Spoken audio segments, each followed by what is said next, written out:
Hello and welcome to the newsroom for today, Monday, June 1st, 2020. We're broadcasting to you on E1, Scar TV, NTN, and Tarsi TV in Bartica. In the headlines, the certificate of the District 8 recount has been signed off, but the coalition again opts out. A woman is brutally murdered in her Atlantic Gardens home. The City Mall reopens for business as Georgetown remains congested despite the COVID-19 measures. And in Sport, Basketball Federation leaning towards closed-door games post-COVID-19. With the news, I'm Neil Marks. We're glad you could join us.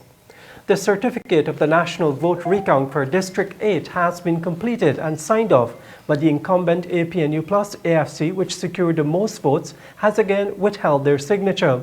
APNU Plus AFC is withholding its signature from the certificates as it continues to build on a huge pile of claims seeking to discredit the electoral process, which all of its leaders, including President David Granger, had initially hailed as credible, free, and fair.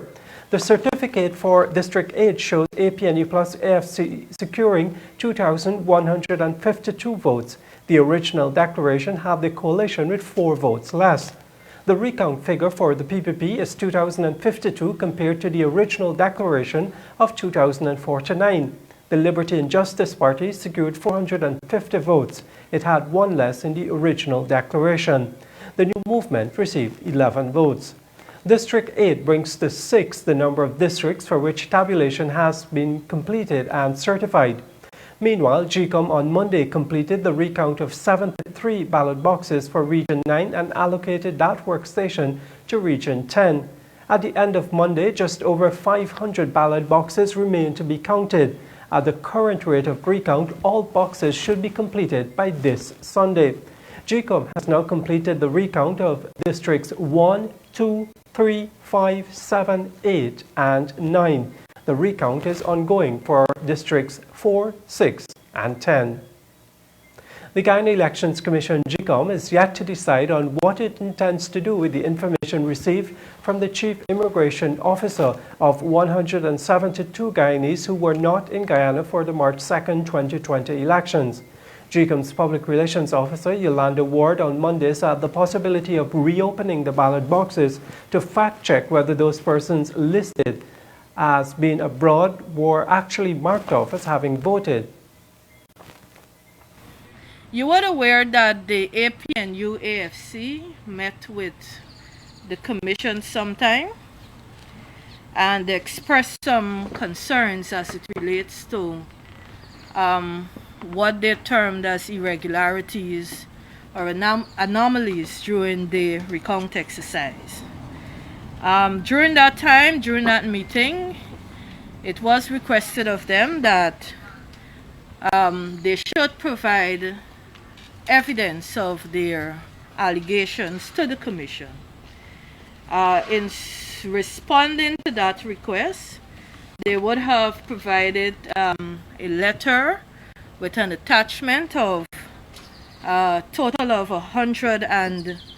207 names. That was provided to the Commission, I think sometime around the 20th of May. And in so doing, the chair would have written to the Commission of Police with that attachment on the 22nd of May. And a response, I think, was received on the 27th of May. The response from the Commission, the Commissioner would have indicated that 172 out of that 207 did not arrive or return to Guyana on or before the 2nd of March. Can you say whether GCOM has a record of ballots being issued to these persons or their serial numbers associated with them? I will not be able to provide that detail. But this before the request was made? Sorry? Could you say whether the Commission sought to establish that before the request was made? I will not be able to indicate that. So as you receive the list, you're just sending it to immigration just like that? Sorry? As the Commission receives the list, you just send it to immigration? That's correct. So it's not a case of checking against your records to first verify whether ballots had been issued? what happens if you understand clearly the recount process? When a box has been counted, the contents of that box is sealed back in that box, including the list. A SOR is generated after the count, but the box with the contents of that box as received from the container is sealed back and placed back into that container. You say that to say that the list is inaccessible? Well, once a SOR and the box has been counted, once a SOR has been generated, that box is And counted. you're saying that the commission couldn't go back to that box?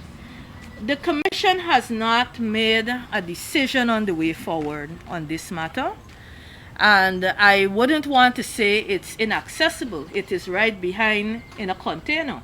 No, what I'm trying to get is, It is right behind the Artichon Conference Center in a container.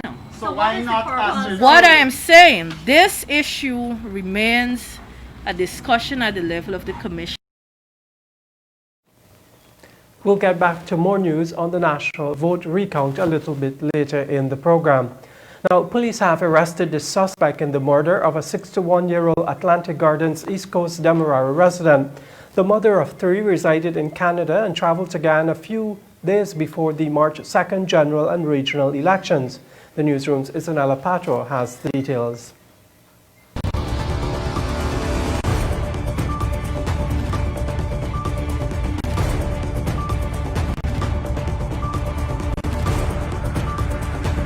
Sixty-one-year-old Monica Singh Bikari was murdered in her Atlantic Gardens East Coast Demerara home Monday afternoon, reportedly by a family friend or close relative.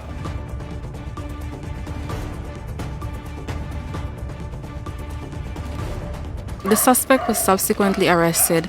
Police earlier had to fire tear gas inside of the house in an attempt to get the man. Neighbors said the man would normally visit the woman, and on Monday, they heard her screaming for murder.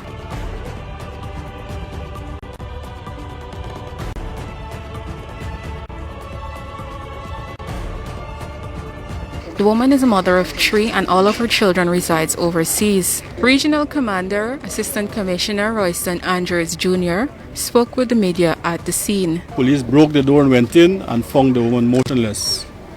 At this time, we're yet to get her name and his name, but the suspect is in custody and we're investigating as we speak.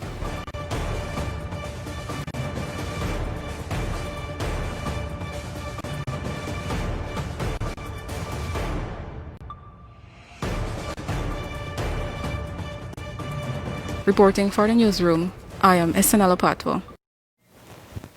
Of course, we'll bring you more details on that story once we get it, and you can find it at our website, newsroom.gy.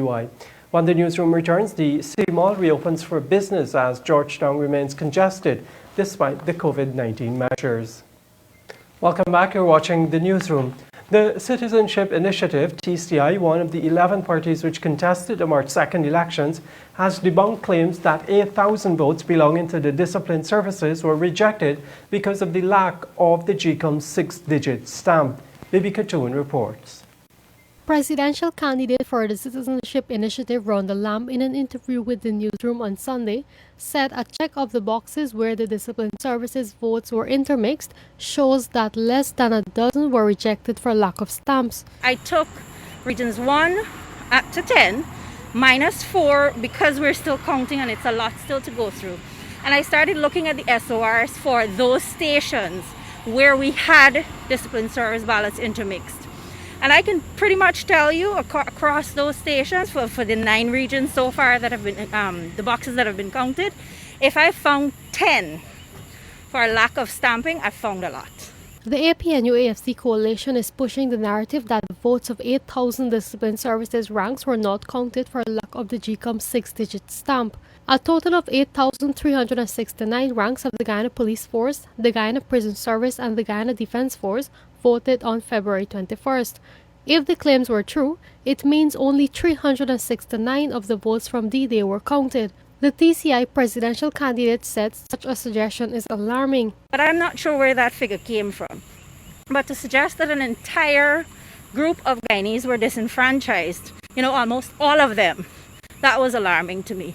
And so I'm there tallying. At some point we will release all of that data, ballot box by ballot box as it's tallied and counted, and we will place that in the public domain. Leaders of the People's Progressive Party and A New and United Guyana also debunked the APNU-AFC claims at the weekend as blatant lies aimed at riling up the voters. The ballots from the officers were stamped and intermixed at selected polling stations in each region. Recently, GCOM's Public Relations Officer Yolanda Ward pointed out that there is no way to identify electors by way of ballots cast. So far, GCOM has completed the recount of regions 1, 2, 3, 5, 6, 7, 8, and 9. Bibi Khatoon reporting for the newsroom. Meanwhile, we tell you now that with the ballot recount still ongoing for 3 electoral districts, GCOM has so far noted a total of 1,536 rejected ballots across 6 districts. GCOM's Public Relations Officer Yolanda Ward on Monday explained that the ballots were rejected during the recount process for several reasons, but she could not say how many were rejected for lack of the GCOM 6-digit stamp. That brings us to a total for general rejected ballots for those 5 regions, 1,536, and for regional elections, 1,927 for the regional elections. I know the interest is particularly as it relates to the intermix stations. However, this continues to be a discussion at the level of the Commission, and at the appropriate time, we will provide further details on those matters. Rejected ballots, as I say, fall into these categories that I provided as the want of official mark, which is the stamp, that's one category. Unmarked or void of uncertainty, marked for more than one party list of candidates, or marked so that the elector can be identified. So any of these things here, once during the count, any of these were noticeable, it means that they would have been counted and classified and counted for as a rejected. Because of some of the numbers that were emanating from some of those boxes, it was believed that some of those could have been a case where discipline services ballots were not stamped. So this continues to be a discussion at the level of the Commission. I'm not sure exactly the direction in terms of their discussion, but I'm sure that when a decision is arrived at, that we will formally communicate. The City Mall at Regent and Camp Streets in Georgetown reopened its doors on Monday despite the national COVID-19 measures, which expires on June 3rd. Isnella Patois reports. The management of the City Mall in Georgetown said it chose to reopen because they've been closed for 3 months and persons are suffering and struggling during this time. Management further said months without an income is worrisome as persons have rent to pay and families to maintain under this health crisis. The mall has approximately 66 concessions with only a small portion that can operate as essential services under the COVID-19 measures. The newsroom observed about 20 concessions in operation Monday. There is a sign at the entrance of the mall which reads, "No entry without a face mask," along with an employee who is tasked with ensuring persons are sanitized before they enter. The majority of the concessions reopened are operating inside the mall, while Chinese stores partially opened outside. The food court inside is also cordoned off with a caution tape. Management further stated that the mall will be operating under a reduced time in keeping with the 6 a.m. to 6 p.m. curfew. Meanwhile, the hustle and bustle continue on Regent Street and Central Georgetown, even though a number of businesses are closed. Commercial banks in the city also continue to attract long lines without any social distancing guidelines. The Guyana Police Force recently began to crack down on non-essential businesses operating during this time. Banks, supermarkets and restaurants are allowed to operate within the curfew. President of the Georgetown Chamber of Commerce and Industry, GCCI, Nicholas Boyer, had told the newsroom during a recent interview that the GCCI had approached the COVID-19 task force to craft a way for non-essential businesses to operate for a specific time. At the weekend, Chief Executive Officer of the National COVID-19 Task Force, Joseph Harmon, assured that the country will not be going into a period of lockdown. Harmon stated that the task force is considering an extension of the current measures beyond June 3rd. On Saturday, May 30th, Ghana recorded its 12th COVID-19 death. As of May 31st, a total of 153 persons tested positive for the disease. Reporting for the newsroom, I am Isanella Pato. Luster and Rust residents protest for water and electricity, and the Guyana Consulate in New York is managing scores of requests for Guyanese to return home. Those and more stories when the newsroom returns. This is the newsroom. Thank you for staying with us. After 5 years of living with no water and electricity, residents of Luster and Rust on the west bank of Demerara continued their protest action on Monday for these services to be provided. The residents have been protesting since Thursday last. The community was developed 5 years ago by the Central Housing and Planning Authority, and about 300 persons have since taken up house lots in the area. Two residents spoke with the newsroom, said there are also constant robberies, and so far 2 murders have been committed in the community. What happened on last week Thursday in Perfect Harmony, it had 3 houses that was broken into. And the Thursday morning, the residents of Perfect Harmony, all of we come together and decide to go into GPL and Guyana. We visit GPL first.